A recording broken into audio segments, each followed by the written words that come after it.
magandang araw po sa ating lahat. Maupay na adlaw ha aton nga tanan. Welcome kayo dito sa aking YouTube channel, ang Madiskarteng Waray.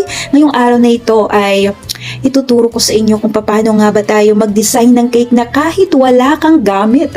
At pwede ka talaga ditong matuto at magkakaroon ka ng idea na kahit palang walang gamit, pwede ka palang mag-bake ng cake or mag-design ng cake. Kaya naman doon sa mga nanay na nagsisimula pa lang, panoorin niyo po itong ating gagawin ngayong Valentine's cake.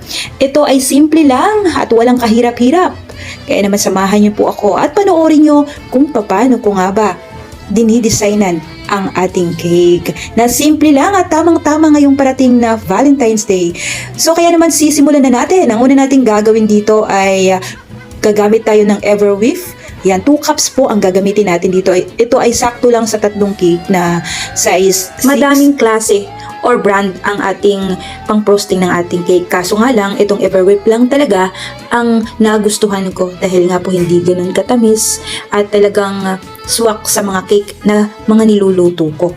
Depende sa inyo kung magdadagdag pa kayo ng pangpatamis tulad ng condensed milk. Pero sa akin kasi gusto ko yung medyo matabang lang dahil nga doon sa ating cake naggagawa pa tayo ng palaman para mas masarap.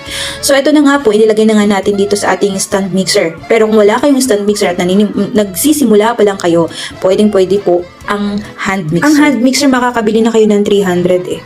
So pag napapansin nyo na ganyan na, okay na siya, nag-double size na siya, okay na po yan. Huwag yung pong susobrahan ng pag-mix po at ito ay hindi na maganda. So ayan na, ilalagay na natin ito sa ating tinapay. Ayan, itong ating tinapay, nasa hulihan po ang procedure na to. Dinugtong ko na lang po siya para hindi na po kayo maghanap pa ng link. So ito, puto lang po ito, napakadaling gawin at hindi kayo mahihirapan sa sukat. Sundin nyo lang, magiging perfect na po yan. Ganyan lang po, hindi tayo gagamit dito ng pang-tip sa ating cake. Gugupitan nyo lang po yung inyong ating piping bag. Sa mga nagtatanong at wala pang idea kung saan nga ba nabibili ito, dito po pwede kayo pong mag-order yan sa Shopee. Napakarami yung pagpipilian. May mura, may mahal, pero piliin nyo na lang yung mura kasi nagpa-practice pa lang kayo. So ganyan po ang ginawa ko. Dinoble ko siya dahil gusto ko nga siyang mataas. Pero depende sa inyo yan kung paano kayo magdi-design. Nasa sa inyo kung gusto nyo yung mataas. Kung hindi, wag nyo na pong dagdagan pa. Napakasimple lang at napakadali lang. Hindi po tayo dito magpapakinis. Maglalagay lang po tayo. Parang palaman lang po ang gagawin natin. Wala pong kinis na gagawin. Kaya naman napakadali at dun sa mga baguhan pa lang itong pagdidesign ng cake, ayan, ito ang panimula nyo. So, papatong-patungin nyo lang yan. Ito, nakikita nyo, may nilagay akong parang sprinkles. Ayan, dinurog lang po yan na tinapay na pula. Ayan, naglagay lang po ako dyan para mas maganda tingnan. I-decorate natin. At dahil nga gusto ko may iba-ibang design, dito ay gagamit tayo dito ng mangga. Kahit isang pirasong mangga, 3 cake na ang mailalagyan nyo at may sobra pa. So, ayan. Dito naman sa nilagay ko sa gitna, cherry. Ayan, nabili ko lang din po yan sa supermarket. Kung gusto nyo pong maglagay pa ng cherry, nasa 100 plus yan. Nasa 120, 30, ganyan. Isa lang naman ang gagamitin nyo. Napakamura lang din kapag yan din ang gamitin nyo dahil maraming cake na ang magagamitan dyan. So, ang i-slice nyo po yan. Ang mangga nyo ay paganyan lang po. At ito ay i-design natin dito sa ating ibabaw o toppings ng ating cake. Paulit-ulit lang, ganyan lang po ang ating gagawin. Napakadali. Ang uulitin ko nga ang inyong piping bag. Wala na tayong gagamiting piping tips dito. Ang piping bag nyo, bubutasan nyo kung gaano nga ba kakapal o kalaki ang inyong icing. Paulit-ulit lang. Ayan, ginawa ko talaga yan. Pinaslow motion ko para makita doon sa mga nagsisimula pa lang. Doon naman sa mga batikan na sa pagdidesign ng cake. Pasensya na kayo kung talagang mayroon na kayong mapupuna sa akin. Ayan, alam ko naman na lahat tayo mas magaling o may pinakamagaling, pero sa akin kasi simple lang. Doon lang ito sa mga bago na nagsisimula pa lang na talagang wala silang idea kung paano nga bang gawin.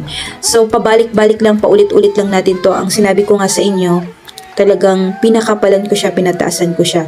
Kapag gumamit kayo ng piping tips, napakaganda din yan.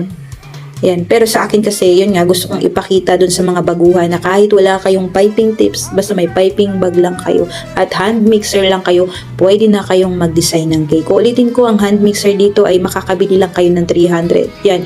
Pwede nyo panimula yan. Napakadali at hindi naman masisira ang inyong hand mixer dahil madali lang i-mix ang ating everwheat. So, ito na nga, bahala na kayo kung paano nyo designan yan, yung inyong cake sa ibabaw, lagyan ng mangga, kahit na anong prutas. Magaganda din po kung maggawa kayo, mag-design kayo ng magiging sa inyo talaga, maging creative kayo sa inyong mga cake.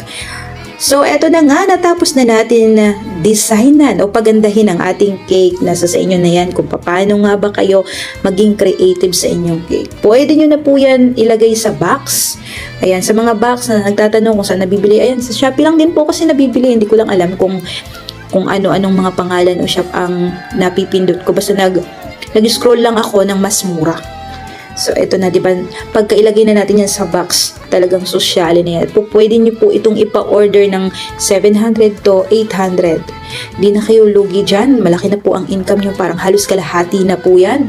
At steamer lang ang pwede nyong gamitin dito sa pagluluto ng inyong cake. Dahil nga po ito ay steam lang, napakadali. Sundan nyo lang po ang ating procedure. So, dito nga ay dinugtong ko na o pinagsama ko ng procedure para dun sa mga baguhan lang at hindi makikita ang aking procedure. Ito, sinama ko na dito sa ating video, kaya naman panoorin nyo po hanggang dulo po ito. So, kung magustuhan nyo po itong aking video ngayon, subscribe nyo po ang aking YouTube channel at sa gustong hiramin ang aking mga picture na pwede nyo pang post sa inyong mga FB, ayan, dalawin nyo po ang aking FB Hasmin Kabigkis o sa gustong i-follow ako sa aking Facebook page, ayan, Ate Cake by Ate Jazz. So, ito na nga, sa susunod pong ating video na ito ay ito na po ang procedure at mapapanood nyo na po at napakadali. Ito ay pwede nyo po itong pang-business ngayong February na ito at talaga namang napakabilis lang ng araw o buwan. Kaya naman pag-practicean nyo na at pwede nyo din po itong pangregalo sa mga mahal nyo sa buhay at hindi na kayo gagastos pa ng malaki. So ito, panoorin nyo na po ang karugtong nitong ating video. Ito nga po ang ating procedure kung paano natin lutuin ang ating tinapay. Sa pagluluto ng masarap na puto cake, ito ay kakailanganin natin ng itlog na maalat. 2 piraso po ito at hihiwain po natin ito ng pabilog. And kailangan ang inyong pag-slice dito ay maninipis lang para hindi po siya lumubog once na ilagay na po natin ito sa ating puto cake. Ito mga kawaray ay palaman po ito. And then, ngayon ay isusunod naman na natin dito ang ating egg and cheese or kahit na anong cheese ay pwede nyo pong ilagay. Pero para sa akin ay mas masarap ang egg and cheese. Ang gagawin natin dito ay slice din po natin ito ng maninipis dahil nga po ay medyo madami po ang gagawin natin para magkasya itong maliit na egg and cheese doon sa ating lulutuing to cake. Once na na-prepare na natin ang ating pangpalaman, ngayon ay pagsasamahin na natin lahat ng ating mga ingredients. Uunahin natin dito ang dry ingredients. Ang una natin ilalagay dito ay ang ating all-purpose flour. 3 cups po ang ginamit ko dito at dahil nga po ay pang-sample lang ito kaya 3 cups lang. And then idadagdag po natin dito ang ating pampalsa, walang iba kundi ang baking powder, 6 teaspoon po ito. And then ang ating white sugar or wash sugar, 1 and 1/2. Dahil mas mahal ang white sugar, kaya naman wash ang ginamit ko dito. And then ilalagay natin dito ang ating pang-balance ng lasa, walang iba kundi ang ating asin. 1/2 teaspoon lang po ang ginamit ko dito. Basta may lagay na natin lahat ng ating mga dry ingredients. Ngayon ay mimix ulit natin siya. Pagkatapos ay ilalagay na natin dito ang ating Alaska Ibab. Ito ay 370 ml, yung malaki po. And then pagka mailagay na natin, tsaka tayo mag-add dito ng ating tubig or water. 1 cup lang po ito. Huwag sobra dahil sobrang lalabsak po ang ating puto cake. Once mailagay na natin, imimix natin ito ng mabuti. Then lalagay natin dito naman ang ating 3 pieces of egg. Dito ay gumamit ako ng medium size lang. Kung wala kayong mahanap na itlog na medium size, large, 2 piraso. And then okay na at na-mix na natin ito. Tsaka na natin ilalagay dito ang ating butter or margarine. Pero kung walang butter, margarine, pero mas mainam na butter na lang talaga. And then ngayon, haluin ng mabuti. Maglagay tayo dito ng vanilla flavor. 1 teaspoon lang po pang palasa at mas malinamnam ang ating puto cake. Once na okay na lahat, ngayon ay ilalagay naman na po natin ang ating food color. Huwag magalala at dahil walang aftertaste ang food color na ito. Dito ay gumamit ako ng 2 teaspoon. Depende pa rin sa inyo kung sa tingin nyo ay hindi pa ganun ka-red, magdadagdag kayo pa unti-unti.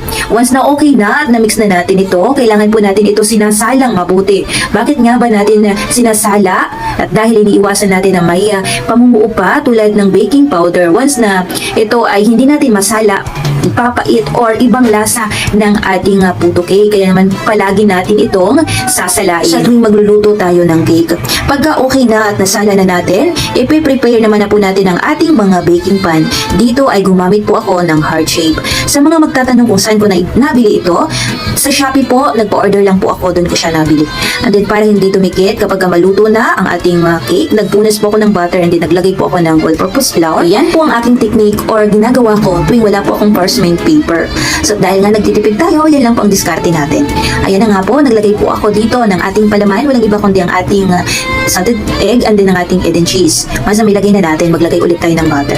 Okay na yan, kailangan kapag gumagawa kayo nito or na-prepare nyo na po ito, kailangan nagpapakulo na kayo ng tubig. Bakit nga ba kailangan nagpapakulo na kayo ng tubig? Dahil once na maisalang nyo na ito, isinasalang nyo, kailangan kulong-kulo na ang inyong tubig. Iwasin natin na isasalang natin ay hindi pa kulo ang tubig. Dahil kapag hindi kulo ang tubig na isalang natin ito ay papangit at hindi maganda ang kinalabasan at flat lang po siya. Dito ay nag-design po ako. Depende sa inyo yun kung mag-design pa kayo at i-designan nyo pa yung heart nyo. Dahil nga gusto ko yung parang tumitibok-tibok. So ito na, ilalagay na po natin ito sa steamer. Dahil nga malaki ang aking steamer kaya isang salangan lang po ito. And then pagka kumukulo ng ating tubig, tsaka naman natin ito sasalang or lulutuin natin ito ng 30 minutes or kung medyo makapal ang inyong paglagay, ngayon ay ilulutuin natin ng 35 minutes. Pagka maluto na natin ito, hayaan natin itong kumulo or maluto lang, huwag natin itong bubuksan ang takip, uurasan lang po natin siya. Kasi pagka bukas tayo ng bukas, mapapasukan siya ng tubig at hindi na po siya aalsa at papangit po ito. Once na umabot na ng 30 minutes, tsaka nyo po i-check.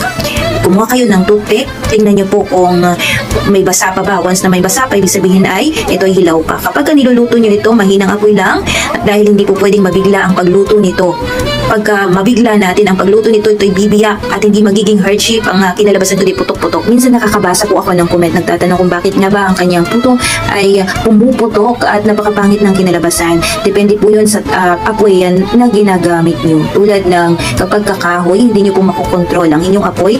Ang suggestion ko ay kailan talaga para ma-i-control nyo siya ng mahina lang o luhit. Ayan. So pagka okay na yan at after 35 minutes, ayan nga po, tapos na ang ating puto cake. At talagang napakasarap nito. Hindi kayo magsisisi dahil nga po, napakadali din po ang pagluto nito. At kahit ikaw ay baguhan, sundan nyo lang po ang aking ingredients or ang aking recipe. Lahat yan ay walang sikreto na itinatago.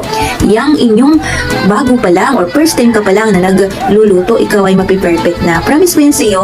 Kung sakali ikaw ay nanonood ngayon, hindi lang po pagpuputo ang pwede kong maituro sa iyo. Dalawin niyo po ang aking mga video dito at alam kong makakatulong. At dahil nga po icing na lang, cake na talaga. Kaya naman abangan niyo po ang aking susunod na video. Ito ay ipapakita ko sa inyo kung paano ako maglagay ng icing. Kaya naman tikman na nga natin ang ating nilutong masarap na puto cake. Wow, talagang lasa niya. Parang talaga siyang cake na cake.